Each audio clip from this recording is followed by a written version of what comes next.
But that has been home all through now. Yeah, until, yeah. Maybe we can talk about your school experience a little bit. How were you doing in school? How was your experience in now that primary school where you have to go home to a different kind of setup? My primary school was quite when I came to Standard 4, I think I was looking very village-ish, very timid maybe, because sometimes people talk so fast, they're talking Swahili, some are speaking a bit of English, me, I'm struggling here. I remember in Standard 4, now when I rewinded, and a bit uncomfortable because now I'm older, a year older than everybody else. There is a time, there's a boy who used to bully me. We used to sit three on a bench. Every day he takes my rubber, he hits me back with it, he takes my pencil, and I complained to the teacher. We are sitting in front, and the teacher just says, "Oh, Alfred, stop it," and then we continue. At that time, I remember I actually told my mom about it, my mom now. I said, "Look, there's this boy." She listened to my story. She said, "Okay, so what would you like me to do?" I was like, me, I thought she would be like, "Able tell me who it is now, we go deal with this story now." No, she just said that, and I was like, wait. The next day I went to school, this boy was at me again. Raul, me, I woke up, I could feel the adrenaline from my feet rising up. I jumped on this poor child. I beat him up. It's a teacher who came to separate us. But what changed is that boy never touched me again and never touched anybody else in class again. In fact, he totally changed from that day. I'm not proud of it, but at least that was a big obstacle out, because now I was dreading to go to school, Because of him. Because of him, yeah. So now I think even the teacher was looking at me, those ones, this Kagal is not as quiet as we thought. That was your village Vihiga coming out. My village Vihiga thing came out. But he never bullied me or any other person again. And then for me, it was a bit tough because we were the first 844s. So there was a lot of things to learn. We were the ones who built a hut. We were doing agriculture. We were doing sewing. We were cooking. So that passed very fast. Exams were hectic, but we sat for, I think, 15 subjects. We were the ones they are trying with. Then from there, I went to Ngara Girls. So Ngara Girls is where I remember most. It was, for me, that was really, I don't know, that's the one I remember. That's what molded me. It was a really good... It was a boarding school? No, it's a day school. Yeah, at the time we were in, it was a day school, but now it's a boarding school. That was good. I kept my friends. Up to now, we have a Ngara Girls group, and we are even in a bigger alumni where we are now even giving back to school. So that one, I still have my friends. We still know where we are at. We went different ways, but we are still in touch. That's where I decided to do, I think I used to feel I fall more into customer service. So I was always interested in such things. But what I really did in school that I loved was home science. I really took that class. We were doing the cooking, the sewing, the laundry. That's something I'm still doing up to now. And that came out in Ngara Girls mostly? Sorry? That came out in Ngara Girls? I think that came out in Ngara Girls, and also my auntie. When I grew up. Like I said, she was really a perfection. Like really, like would have visitors coming from the UN for dinner and everything, and would really set up a table like it's a restaurant. So I really got that, and I always want to do that. And trying new meals and cooking new recipes. My bookshelf is full of cookery books. That's what... So what were some of the other highlights in Ngara Girls, or now you transitioning into a teenager? What were some of the experiences you had there that you think shaped who you are? Again, in Ngara Girls, I was in high school, I was very quiet still. I could see other people doing things. I'm like, wait, I would never even imagine doing that. So I was very grounded, actually. I was never in the bad books. I was always neat. I was from 3 and 4, I was a school prefect. I was a house captain.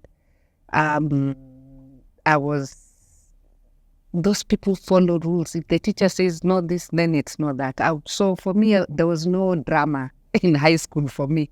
Actually, none at all. And even when we speak to our old classmates, they just say I was that, what do you call them? The teacher's best. You're just there. Yes, I'm neat, perfect, yeah. And this came academically, from your sisters and came from what you experienced at home. Yeah. Because they were posh and... I think so, yeah. And I was trying to keep up with that. And I think it rubbed off on me in school. So, and then my auntie was very strict, and so is my mother. So even to think that I can do it, some of the things that people are doing, I had 2 mothers to deal with. I was like, no, let me just... But even I didn't have that urge to do anything that would otherwise put me in any trouble. So the most trouble I got in maybe is noise making, at which point when I became a prefect, even I had to stop. So, yeah. And academically? Academically, not so perfect. I had my favorite subject, English, in history, in, of course, home science, and Kiswahili. But the sciences, we'll discuss that in another day. But it was not so bad, but it's not the best. But ask you about, you went through the 844 system. Yes, the first one. And your friends or your cousins were going through the international system. Yes. What differences could you see, you could pick up at that time, or you could see between you two? Now, for me, I had always like 1,000 homeworks to do.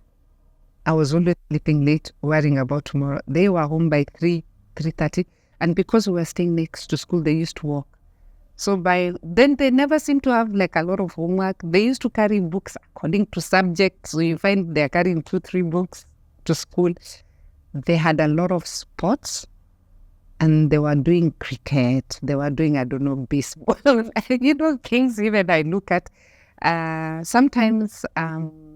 especially on Fridays, I used to come home by public means because my auntie, they used to finish early because of the UN. So then that's the only time I came home by public means. So then the walk is quite long from the bus stop to the home, but half of it is covered by the school. So I'd be walking, looking, and just admiring, because when I arrived, it's those games time. The games they were playing were not even, there's swimming and there's... Yeah, so there was a big... Then us, it was just read. Then the most we did was PE, which again was not all that. But did you desire to be in such a school? Did you feel a certain way about that? Or... Yeah, I wished I was in a school like that also. Yeah, sometimes I laugh with my daughter and I'm like, I got a raw deal. I want to go back to school and I want to be in an international school. Did you ever mention that to your auntie? No. No, it never came up. Yeah, it was just to admire. I actually, I'm not one who expresses myself a lot, so I don't think I would have even thought of saying. I used to admire them. I used to admire their uniform and everything. They really had a funky uniform. And then they had a way they expressed themselves, which I could never do. Me, when visitors come, I'm shy. I want to hide behind people. No, they were asking questions. They were having interactions with adults. Me, unless I'm spoken to, I will not. Half the time you're just quiet, hiding, just village, But and that's the effect of the school. Exactly. And how... yeah. I think that's also a very good point, to just show that the school you go to can really impact mold you into who you become. And that's also what I didn't want for my daughter. And I really thought that she started off like that not in a private but Kenyan system. And it got to a point I could see she was a bit shy. She could not express herself. She was always doing homework up to 10, 11 o'clock. We are up again. So at about 12, I was like, no, we need to change that system. And she totally changed into someone else. And maybe on the flip side, what would you say would be some of the benefits you felt like you got having to go through such a tedious curricula compared to them? Or Compared are to there like, none? Are there any benefits to going through the 844 that you feel like you acquired compared to the ones who go to international schools? Apart from it hardens you a bit. Apart from it hardens you a bit, no. I feel they have the upper hand. Their education is, them, they also tap into your talents, your passions, and everything. The other one, no. It's like a battlefield. It's for the survival. For me, that's what I think. Yeah. Maybe what I feel is maybe, let's say, if life was changed and I went like that, maybe I would be in a different setup, because probably I would have followed my passion, my talent, and it would And have at been the time, different. what are your passions? What are your talents? What are you aspiring to be? And when you're in Gara in high school, you finished in Gara? Yes, I finished What were everything some in of your- Gara, yeah. What did Of you want to course, be? like every other teenager, I wanted to be an air hostess. No, first I wanted to be a nurse. Then I wanted to be an air hostess. Then all that changed. Then when I left school, immediately my dad took me to a hotel industry sort of college. You see, then you move with it. It's not like I was asked what would you like to do. No, I moved to it. But again, I felt that it was sort of like what I wanted to do. And I trained at the Hilton, the training center, and we went through all departments. And 1 year I enjoyed it. I did reception, I did housekeeping, I did laundry. I went through all that, but then ended up at the reception.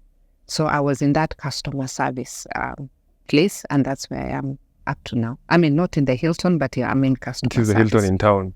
Yes, the big Hilton that closed down. I was there for 5 years, so that's another place that really molded me. Yeah. So, and now still in that high school phase, Yeah. The one boy who liked you, Alfred, you bet him up. Yeah. So that was in primary. Yeah. Did you have any experiences like that in high school, or you High were just... school, I was in a girls' school, and then, like I told you, I was a good girl. Mm. I was picked up and dropped, except Fridays when I took public means. That's when I would really see people with boys. I'm like, wait, no. This when we take that number 6, number 9, So that was the most that one day in a week. But I still... So no letters, no... No.